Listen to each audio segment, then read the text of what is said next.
সূক্ষ্মকোণ কি? যদি কোনো কোণের পরিমাপ এক সমকোণ বা 90 ডিগ্রি থেকে কম হয় তাহলে তাকে সূক্ষ্মকোণ বলে।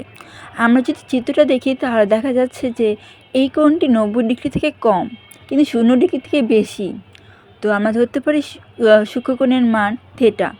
তবে থেটার কোণের সীমা হবে 0 ডিগ্রি থেকে বেশি। 0 degree greater than theta greater than 90 degree. একটি ত্রিভুজে যে কোনো দুটি কোণ সূক্ষ্মকোণ হয়। তাহলে কি একটি ত্রিভুজে কয়টি কোণ আমরা জানি? 3টি কোণ। তো 3টি কোণের মধ্যে 2টি কোণ সূক্ষ্মকোণ হতে পারে। তারপর সমকোণ কি? যদি কোনো কোণের পরিমাপ 90 ডিগ্রি হয় তাকে কি বলে? সমকোণ বলে। সমকোণের পরিমাপ সবসময় 90 ডিগ্রি হয়ে থাকে। তাহলে আমরা আবার কি বলতে পারি? কোনো কোণের রেখা নির্দিষ্ট বিন্দু যদি লম্ব অঙ্কন করা হয় এই ক্ষেত্রে যে কোণ উৎপন্ন হয় তাকে সমকোণ বলে। আমরা যদি দেখি এটা কি একটা সমান্তরাল রেখার উপরে একটা লম্ব আঁকা রয়েছে। তো এখানে একটা সমান্তরাল রেখার উপর যদি সোজা একটি লম্ব আঁকা হয় তাহলে তাকে আমরা সমকোণ বলি। এই ক্ষেত্রে সমকোণের মান কি 90 ডিগ্রি হয়ে থাকে। আশা করি বোঝা গিয়েছে।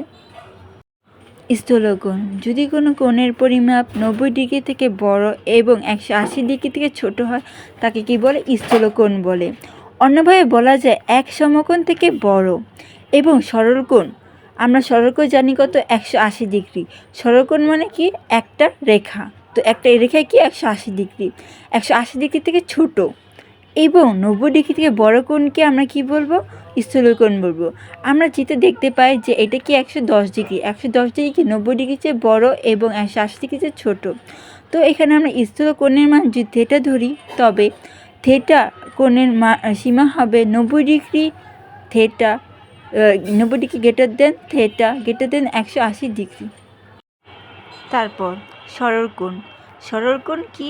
180 ডিগ্রি কোণকে আমরা সরলকোণ বলে থাকি। দুটি সমকোণের মিলনে একটি সরলকোণ উৎপন্ন হয়। দুটি সমকোণ মানে কি? একটি সমকোণ হচ্ছে 90 ডিগ্রি আর একটি সমকোণ হচ্ছে 90 ডিগ্রি। তো দুইটা সমকোণ মিলে হয় 180 ডিগ্রি আর 180 ডিগ্রি কোণকে বলা হয় কি? সরলকোণ। আবার দুটি রেখা যদি পরস্পর বিপরীতমুখী হয় এবং মধ্যবর্তী স্থানে যে কোনো কোণ উৎপন্ন হয় তাকে কি বলে? সরলকোণ বলে। সরলকোণ একটি সরলরেখা নির্দেশ করে। আর আমরা কি জানি? দুই সমকোণ সমান সমান কি?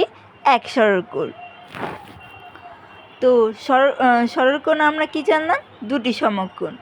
একটি সমকোণ আর আরেকটি সমকোণ। দুটি সমকোণ মিলে হয় দুই সমকোণ।